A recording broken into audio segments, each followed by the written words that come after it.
Hey there, my shipwrecked friends of this channel. Welcome to another long video.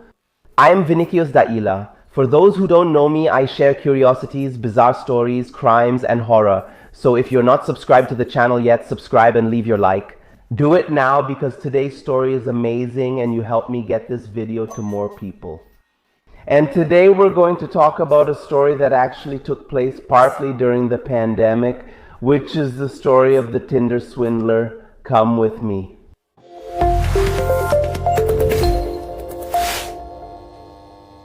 Simon Halt was born and raised in Tel Aviv, Israel.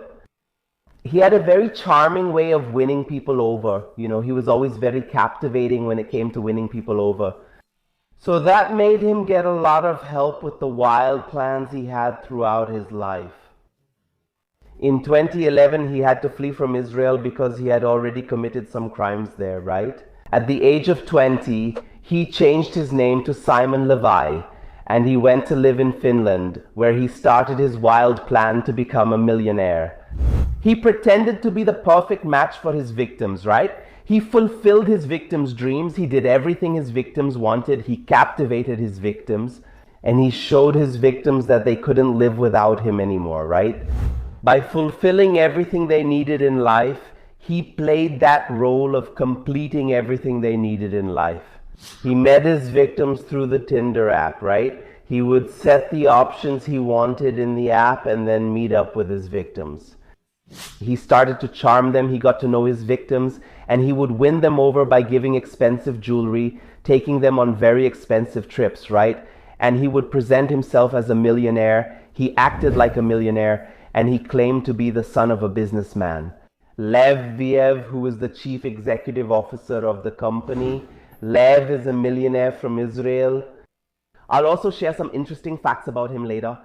With all these things he showed and said which were lies, he took out huge loans to buy these jewels and to pay for these trips. And with that, he would win the person over, and over time he would show the person as if it were an emotional vulnerability.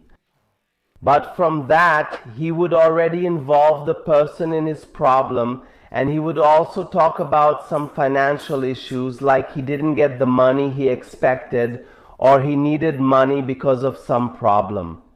And then he would make these victims take out loans or use whatever finances they had, since they were already psychologically dependent on him.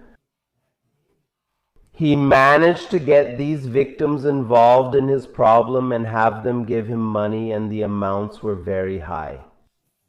He also lied about card blocks and came up with various other ways to get this money. Since they were already emotionally involved, they believed him and didn't see Simon's true intentions. 3 of Simon's victims, who were the most famous victims, right? They were Cecilia, Pernilla, and Auli. They were the most famous victims. Simon, he became a millionaire with these scams. He has pulled these scams on several women, and he went through several countries, right, pulling these scams. But he was arrested in 2019 with a fake passport in Greece. But he was extradited to Israel, and in 2019 he was tried for his crimes there in Israel. And believe it or not, he got 15 months in prison, but was released after 5 months for good behavior. In 2020, there was also a case where he pretended to be a paramedic so he could get the first dose of the COVID-19 vaccine. At that time, only doctors could get it, right? And elderly people over 60 years old who were allowed to get it.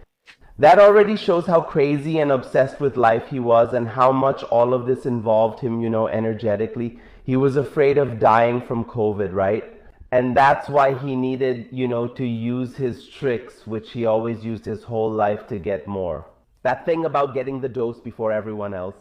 Leviev is the businessman I mentioned at the beginning of the video. He's the businessman that Simon always used, always made up, saying he was his father, but actually all of that was a lie. So Leviev, I'm not sure if that's how you actually spell it, but I'll leave it here for you to see the name. He's the chief executive officer of Diamonds, which is a millionaire company in Israel. He had to file a criminal complaint against Simon. That's because he explained that all these lies from Simon related to him and the company were bringing a bad reputation to the company. So because of that, he filed a criminal complaint and made Simon stop saying he was his son. Simon's victims are still paying. Many of them are still paying off the debts they took on to help Simon. The biggest one is Cecily's, the most famous one.